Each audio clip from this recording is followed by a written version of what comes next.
সকলকে স্বাগত আমার ইউটিউব চ্যানেলে। আজকে আমি আপনাদের জন্য নিয়ে এসেছি একটি খুব সুন্দর অ্যালজেব্রাইক প্রবলেম। বিভিন্ন কম্পিটিটিভ এক্সামে এসে থাকে এবং এটি ভুল হওয়ার খুব সম্ভাবনা থাকে। তাই অঙ্কটিকে দেখুন আমরা কিভাবে করি। দিয়েছে সেটি হচ্ছে x minus a into x minus b equals to 1 এবং a minus b plus 5 equal to 0। Value বের করতে বলছে x minus a whole cube minus 1 divided by x minus a whole কিউবের। এটি করার জন্য আমরা যেটি করব সেটি হচ্ছে একটি সাবস্টিটিউশন। কি সাবস্টিটিউশন নেব? আমরা ধরে নেব x minus a K y এর সমান। সাবস্টিটিউশনটি করার একটি মাত্র কারণ যাতে অ্যালজেব্রাইক হিসেব নিকেশগুলো আমরা খুব সহজে করতে পারি। তাহলে x minus a equals to যদি y হয় তাহলে x মাইনাস b এর ভ্যালু আমরা এখান থেকে বের করতে পারি। x minus b equals to আমরা কি লিখতে পারি?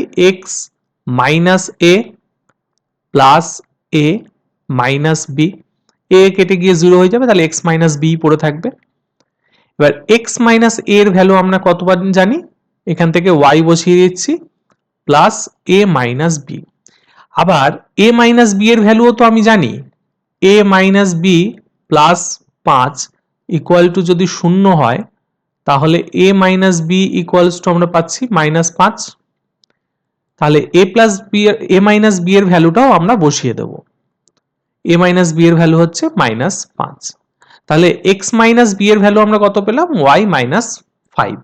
প্রথম যে এক্সপ্রেশনটি আমাদের দিয়েছিল সেখানে দেখুন লেখা আছে x minus a into x minus b equals to 1।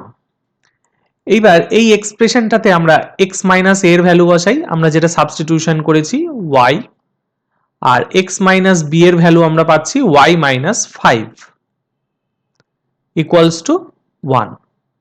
অর্থাৎ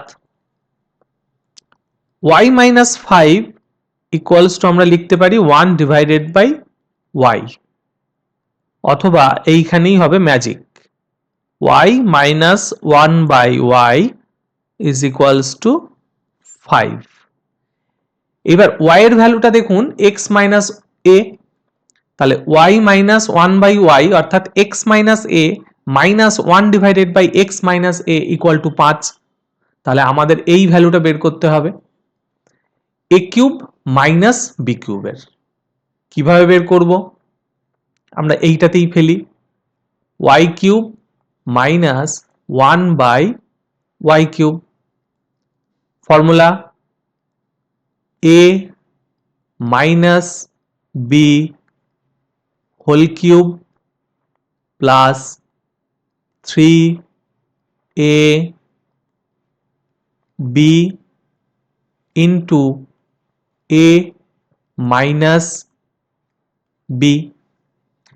y মাইনাস 1 বাই y এর ভ্যালু আমরা জানি 5 এর সমান, তাহলে এখানে বসিয়ে দিই 5 এর কিউব প্লাস এখানে দেখুন y গুলো কেটে যাচ্ছে, পড়ে থাকছে 3, আর y মাইনাস 1 বাই y এর ভ্যালু আবার বসিয়ে দিলাম 5, তাহলে 5 এর কিউব অর্থাৎ 125 প্লাস 3 5 15 অর্থাৎ 140। খুব সহজেই আমরা অঙ্কের উত্তরে চলে গেলাম, অর্থাৎ অপশন ডি হলো এখানে রাইট অ্যান্সার। আমরা যদি এই সাবস্টিটিউশনটা করে ফেলি খুব সহজেই অঙ্কটি করে ফেলব। সাবস্টিটিউশন না করলেও হবে, কিন্তু ক্যালকুলেশনটা একটু জটিল হয়ে যেতে পারে। আশা করি অঙ্কটি আপনাদের ভালো লেগেছে, আমি বোঝাতে পেরেছি। যদি ভিডিওটি ভালো লেগে থাকে তাহলে অবশ্যই চ্যানেলটিকে সাবস্ক্রাইব করবেন এবং লাইক শেয়ার অবশ্যই করবেন। ধন্যবাদ ভিডিওটি দেখার জন্য। দেখা হবে পরের দিন অন্য কোনো ভিডিওতে।